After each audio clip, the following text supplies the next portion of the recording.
All right, so we're going to talk about starting up a Leibinger JET2neo.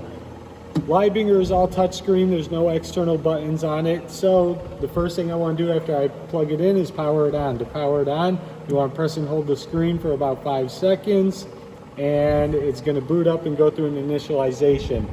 Sometimes if we go through the initialization, the screen goes black again. It put itself in sleep mode. Just press and hold the screen until it populates once again.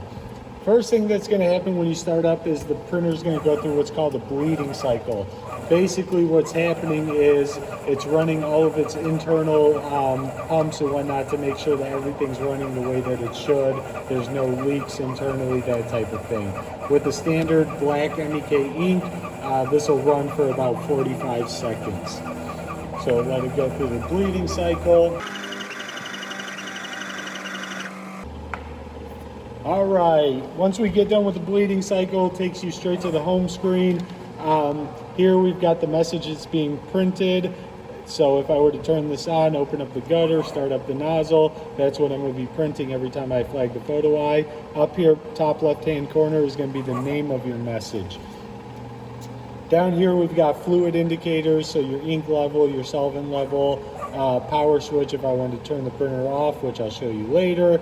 Over here we've got our start and stop buttons, and then we've got how we would start up the printer, which is opening and closing the gutter or the ink stream. So if I wanted to print that message, I'm happy with it. First thing I want to do is I want to open up the gutter. If I press the arrow pointing to the right, you're going to watch this hook image open up and you'll see droplets in between it. This is actually happening in real time at the print head as well as we open up and start up the ink stream.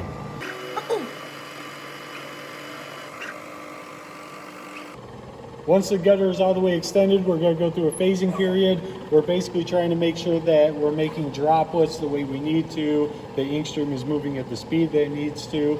And once I see that red button turn orange, it means that the printer's happy. If I wanted to start printing, I would hit the green button.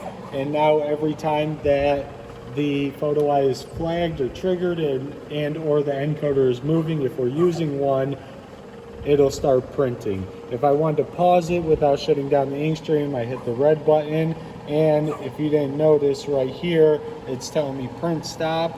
When I hit the green button, it says print busy. So keep that in mind. Next thing we're going to talk about is creating a new message. So if I go to main menu and I'm under the job tab, I've got create new job. They refer to the messages as jobs. To my left, I have all of the different fields that I can do. So I've got fixed text field, I've got barcodes, images, dates and times, counters, and so on.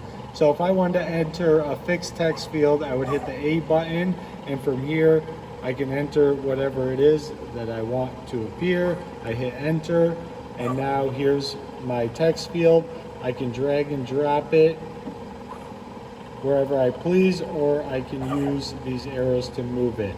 If I want to make my individual fields bigger, right here I've got a drop down menu. Currently we're on a 7x5 raster, and I can go and, for example, choose 24x18, and now I've got a much larger message that would be printed.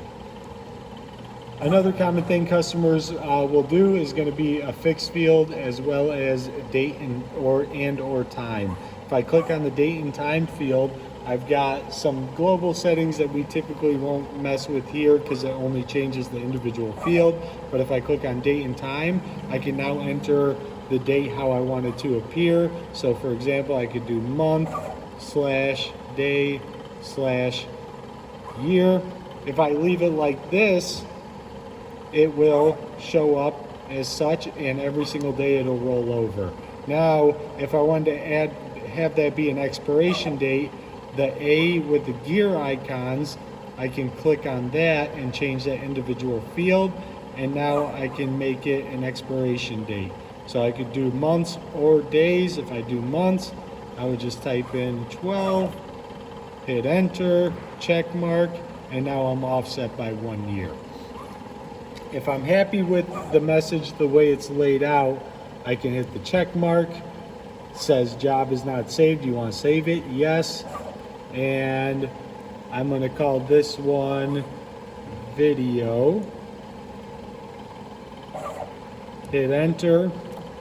I'll check it. Now, obviously, I want to print my message. So right here, I've got load job to print. Click on that. Scroll to find the message I just created. Right here, it gives me a preview. I like it. Check mark. Are you sure? Check mark. And there's my message to print.